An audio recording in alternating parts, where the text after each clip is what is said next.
पाहत आहात Loksamiksha news network आणि या आहेत आजच्या सुपरफास्ट न्यूज। या बातमीपत्राचे प्रायोजक आहेत नंदिनी कलेक्शन, फक्त महिलांचे परिपूर्ण दालन, माऊली निवास, कल्याण मंडपमच्या बाजूस, यशोधन नगर, परभणी। नमस्कार, मी प्रभू दिपके लोकसमीक्षा न्यूज नेटवर्क मध्ये आपलं स्वागत करतो।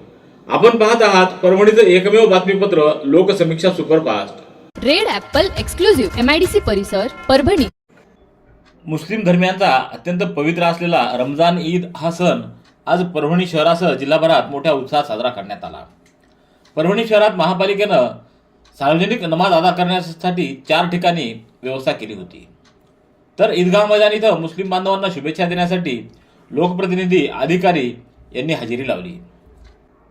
रमजान ईद निमित्त आज सकाळी 8 वाजता सामूहिक नमाज अदा झाल्यानंतर खासदार संजय जाधव, जिल्हाधिकारी संजय सिंह चौहान, पोलीस अधीक्षक रवींद्रसिंह परदेशी, अपर पोलीस अधीक्षक सूरज गुंजाळ, महापौर सय्यद इक्बाल, उपमहापौर गणेश देशमुख, आयुक्त नितीन नार्वेकर, तहसीलदार संदीप राजापुरे, माजी उपमहापौर भगवान वाघमारे, माजी गटनेते अतुल सरोदे, रवी सोनकांबळे, राजकुमार राठोड, पोलीस निरीक्षक विवेक पाटील, गणेश कदम, सय्यद कादर कासले, तुकाराम कदम, अलकेश देशमुख आदींनी उपस्थित राहून मुस्लिम बांधवांना शुभेच्छा दिल्या।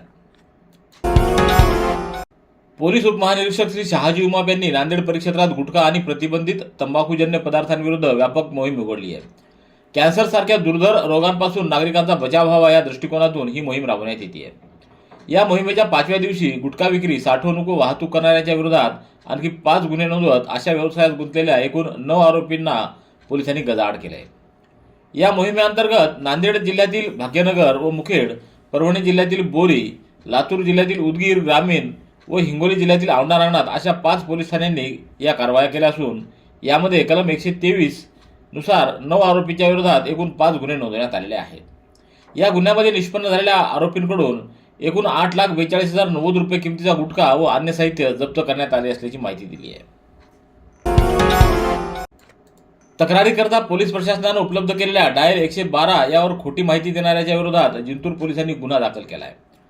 तालुक्यातल्या मोहाडी येथील शिवाजी मुक्ताजी मार्कड यानं 9359 या मोबाईल क्रमांकावरून डायल 112 वर मला मारहाण झाल्याची माहिती दिली। पोलिसांनी तातडीनं चौकशी सुरू केली तेव्हा संबंधित मोबाईलधारक मोबाईल बंद करून बसला होता। जेव्हा पोलिसांनी त्याला शोधून पोलीस ठाण्यात बोलावलं असता त्यानं अशी काही घटना घडली नाही असं नमूद करत उडवाउडीची उत्तरं देण्यास सुरुवात केली। जिंतूर पोलिसांनी तातडीनं या व्यक्तीविरोधात भारतीय न्याय संहितेच्या कलम 212 व 217 अन्वये अदखलपात्र गुन्हा दाखल केला आहे। दरम्यान डायल 112 सुविधा ही नागरिकांच्या तक्रारीकरिता सुविधा म्हणून उपलब्ध करून देण्यात आलेली आहे। गरजवंतांना तात्काळ पोलिसांची मदत मिळावी याकरिता ही सुविधा आहे। कोणीही पोलिसांना त्रास होईल अशा दृष्टीनं डायल 112 ला कॉल करून खोटी माहिती देऊ नये, अन्यथा त्यांच्या विरोधात कायदेशीर कारवाई करण्यात येईल असा इशारा पोलीस प्रशासनाच्या वतीनं देण्यात आला आहे। सततचे दवाखाने करून कंटाळलात? आता शेवटचा उपाय।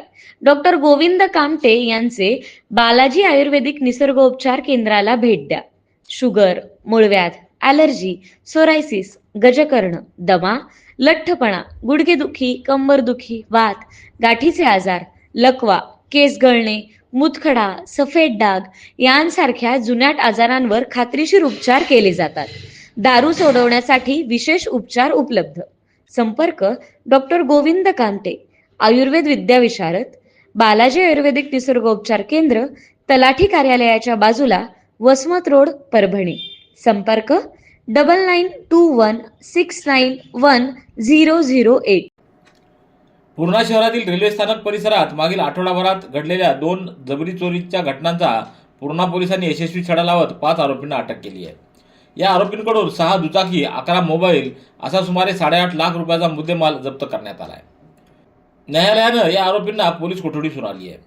13 मार्च रोजी रात्री अलंकार नगर येथील व्यावसायिक मनोहर माघाडे यांना रस्त्यात अडवून त्यांच्याकडील दुचाकी, मोबाईल व रोख रक्कम लुबाडत त्यांना मारहाण करण्यात आली होती। तर 16 मार्च रोजी पुन्हा रेल्वे स्थानक परिसरामध्ये माटेगाव येथील आत्माराम बोबडे याच्याकडून मोबाईल हिसकावून घेत मारहाण करण्यात आली होती। या दोन्ही प्रकरणी पूर्णा पोलिसात गुन्हे दाखल करण्यात आलेले होते। भारतीय जनता पक्षाच्या अनुसूचित जाती विभागाच्या परभणी जिल्हाध्यक्षपदी सेलूचे नगराध्यक्ष मिलिंद सावंत यांची नियुक्ती करण्यात आलेली आहे। या नियुक्तीबद्दल त्यांनी पक्षाच्या वरिष्ठ नेत्यांचे आभार मानले. या प्रसंगी माजी आमदार रामप्रसाद बोर्डीकर, राज्याच्या मंत्री तथा पालकमंत्री मेघना बोर्डीकर, जिल्हाध्यक्ष सुरेश भुमरे यांचे त्यांनी आभार व्यक्त केले आहेत. हे निवडीचं पत्र देत असताना भाजपा निवडणूक प्रभारी दिनकर वाघ, जिल्हा सरचिटणीस आकाश लोह, डॉक्टर पंडित दराडे, प्रसाद खारकर, गणेश काटकर, अशोक शेलार, डॉक्टर संजय रोडगे, संजय साडेगावकर, अजय डासाळकर, साईराज बोराडे, कैलास काळे, सुबोध काकडे यांच्यासह भाजपचे अनेक पदाधिकारी व कार्यकर्ते उपस्थित होते. रमजान ईदच्या पवित्र सणाचं औचित्य साधून शेख हँड संस्थेच्या वतीनं गरजू व निराधार महिलांना उदरनिर्वाहाचं साधन उपलब्ध करून देण्याचा उपक्रम राबवण्यात आला आहे. याच अंतर्गत सय्यद नाझेमा सय्यद बाबा मिया यांना पिको फॉल मशीन भेट देण्यात आली. सय्यद नाझेमा यांच्या पतीचं काही वर्षापूर्वी दुर्धर आजाराने निधन झालं असून त्यानंतर संपूर्ण कुटुंबाची जबाबदारी त्यांच्यावर आली आहे. सध्या त्या अत्यंत साध्या परिस्थितीत आपल्या 3 अपत्यांचा सांभाळ करत असून शिलाई काम करून उदरनिर्वाह करतात. त्यांचा मुलगा अबुजर 10वी शिक्षण घेत असून मुलगी इरम 8वी व आश्मिरा 6वी मध्ये शिक्षण घेत आहेत. नाझेमा यांना शिलाईचं काम अवगत असल्यानं त्यांना पिको फॉल मशीन भेट देऊन त्यांच्या उत्पन्नात वाढ होण्यास मदत करण्याचा प्रयत्न शेख हँडच्या वतीनं करण्यात आला आहे. परभणीच्या वसंतराव नाईक मराठवाडा कृषी विद्यापीठ येथील वनस्पती रोगशास्त्र विभागाच्या वतीनं भारतीय कृषी अनुसंधान परिषद आयोजित शाश्वत कृषीसाठी वनस्पती मायक्रोबायोम जैव इनपुट्सच्या संवर्धन तंत्रज्ञानातील नवकल्पना या विषयावरील 21 दिवसीय हिवाळी शाळेचा समारोप सोहळा 20 मार्च रोजी विद्यापीठाच्या परिसंवाद सभागृहात संपन्न झाला. अध्यक्षस्थानी कुलगुरू डॉक्टर इंद्रमणी हे होते, तर प्रमुख पाहुणे म्हणून राहुरी येथील महात्मा फुले कृषी विद्यापीठ आणि इम्फाळ येथील केंद्रीय कृषी विद्यापीठाचे माजी कुलगुरू डॉक्टर सुभाषपुरी हे उपस्थित होते. यावेळी व्यासपीठावर शिक्षण संचालक डॉक्टर भगवान आसेवार, संशोधन संचालक डॉक्टर खिजर बेग, विस्तार शिक्षण संचालक डॉक्टर राकेश आहिरे, सहयोगी अधिष्ठाता डॉक्टर प्रवीण वैद्य, विभाग प्रमुख प्रफुल्ल घंटे, संचालिका डॉक्टर गजेंद्र जगताप आदींची उपस्थिती होती.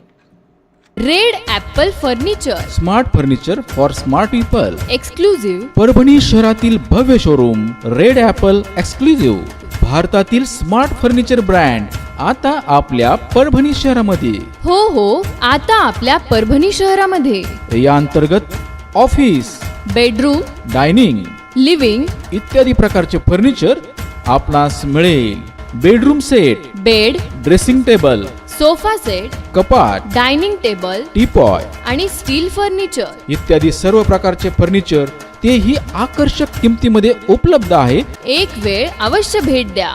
रेड ॲपल फर्निचर, MIDC परिसर, भारतीय स्टेट बँकेच्या जवळ, परभणी. नुकतीच इयत्ता 10वीच्या बोर्डाची परीक्षा संपवून गावी परतलेल्या 16 वर्षीय विद्यार्थ्याचा शेतात पिकाच्या संरक्षणासाठी तारेत सोडलेल्या वीज प्रवाहाला धक्का लागून मृत्यू झाल्याची दुर्दैवी घटना सेलू तालुक्यातल्या लाड नांद्रा इथं 19 मार्च रोजी घडली आहे. कृष्णा हरिभाऊ गाते हा बुधवारी आपल्या गावी लाड नांद्रा इथं आला होता. शेतात जाऊन पिकाला पाणी देतो म्हणून तो गुरुवारी शेतात गेला असता वन्य प्राण्यापासून पिकाचं संरक्षण व्हावं यासाठी तारेत सोडलेला वीज प्रवाह सकाळी बंद केलेला नव्हता. दुपारी 2 वाजता लाईट आली, त्यावेळी कृष्णा गाते याचा वीज प्रवाह सोडल्या तारेला धक्का लागल्यानं शॉक लागून तो बेशुद्ध झाला. त्याला सेलूच्या खासगी रुग्णालयात दाखल करण्यात आलं, मात्र वैद्यकीय अधिकाऱ्यांनी त्यांना मृत घोषित केलं.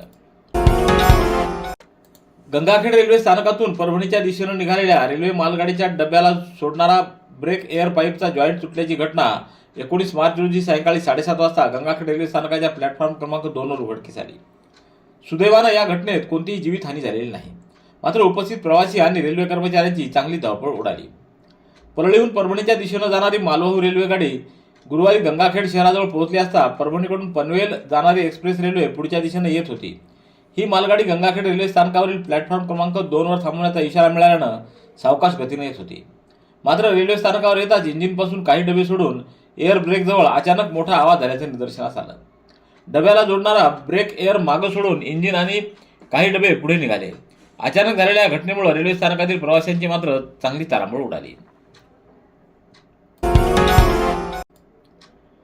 सेलूच्या शासकीय विश्रामगृहात काल मुख्याध्यापक सिद्धार्थ येडके यांच्या अध्यक्षतेखाली भारतरत्न डॉक्टर बाबासाहेब आंबेडकर यांची 135वी जयंती आयोजित करण्यासंदर्भात बैठक संपन्न झाली. या बैठकीत भारतरत्न डॉक्टर बाबासाहेब आंबेडकर सार्वजनिक जयंती उत्सव समितीची कार्यकारिणी गठीत करण्यात आली. सर्वानुमते नगराध्यक्ष मिलिंद सावंत यांची स्वागताध्यक्षपदी तर नगरसेवक सुबोध काकडे यांची जयंती समितीच्या अध्यक्षपदी निवड करण्यात आली. भारतरत्न डॉक्टर बाबासाहेब आंबेडकर यांची 135वी जयंती विविध उपक्रमांनी साजरी करण्याचं या बैठकीत निश्चित करण्यात आलं. नारी को मत समझो अबला या लाचार वो जानती है अपना हक और अधिकार या संदेशातून महिलांच्या सामर्थ्याची जाणीव करून देणारा विशेष कार्यक्रम परभणी शहरात आयोजित करण्यात आला आहे. सकल हिंदू समाजाच्या वतीनं 23 मार्च रोजी सायंकाळी 5 वाजता अक्षता मंगल कार्यालय इथं हिंदू युवती एवं महिला सशक्तीकरण या विषयावर व्याख्यानाचं आयोजन करण्यात आलं आहे. या कार्यक्रमासाठी प्रख्यात वक्त्या काजल हिंदुस्तानी प्रमुख मार्गदर्शक म्हणून उपस्थित असणार आहेत. लिंगायत साहित्याचे रक्षणकर्ते 12व्या शतकातील महात्मा बसवेश्वर यांच्या समता, बंधुता व न्याय या मानवतावादी चळवळीतील ज्येष्ठ शरणवीर तथा समाजाचे गुरु शरणवीर संत कक्कय्या महाराजांची जयंती परभणीतल्या कौस्तुभ मंगल कार्यालयात समस्त वीरसेवक कक्कय्या समाजाच्या वतीनं साजरी करण्यात आली. कार्यक्रमाच्या सुरुवातीला श्री संत कक्कय्या महाराज, छत्रपती शिवाजी महाराज, शाहू महाराज, महात्मा फुले, भारतरत्न डॉक्टर बाबासाहेब आंबेडकर, महात्मा बसवेश्वर, लोकशाहीर अण्णाभाऊ साठे, संत रोहिदास यांच्या प्रतिमांचं पूजन करून उपस्थित मान्यवरांच्या हस्ते दीप प्रज्वलन करून कार्यक्रमाची सुरुवात करण्यात आली.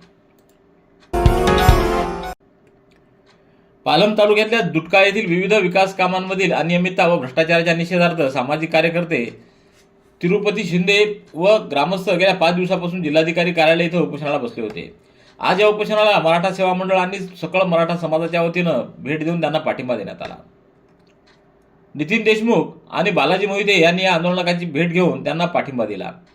दरम्यान ग्रामविकास अधिकारी अन्नपूर्णा डाकोरे व सरस्वती डुकरे यांच्या विरुद्ध दाखल झालेल्या आरोपाबाबत सखोल चौकशी करून ठोस कारवाई करावी या प्रमुख मागण्यांसह जिल्हाधिकारी व मुख्य कार्यकारी अधिकाऱ्यांना निवेदन देण्यात आलेलं होतं. या दोषींवर तात्काळ गुन्हे दाखल करावेत अशी मागणी करत प्रशासनाला 7 दिवसाचा अल्टिमेटम देण्यात आला. या इशाऱ्यानंतर प्रशासनानं तातडीनं दखल घेत मुख्य कार्यकारी अधिकारी कार्यालयाकडून पत्र घेऊन उपोषण मागे घेण्याची त्यांना विनंती करण्यात आली. उपमुख्य कार्यकारी अधिकाऱ्याच्या पुढाकारानं हे उपोषण तात्पुरतं स्थगित करण्यात आलेलं आहे. रेड ॲपल एक्सक्लुझिव्ह MIDC परिसर परभणी. याबरोबरचे बातमीपत्र संपलं. पुन्हा भेटूया उद्याच्या सुपरफास्ट बातमीपत्रात.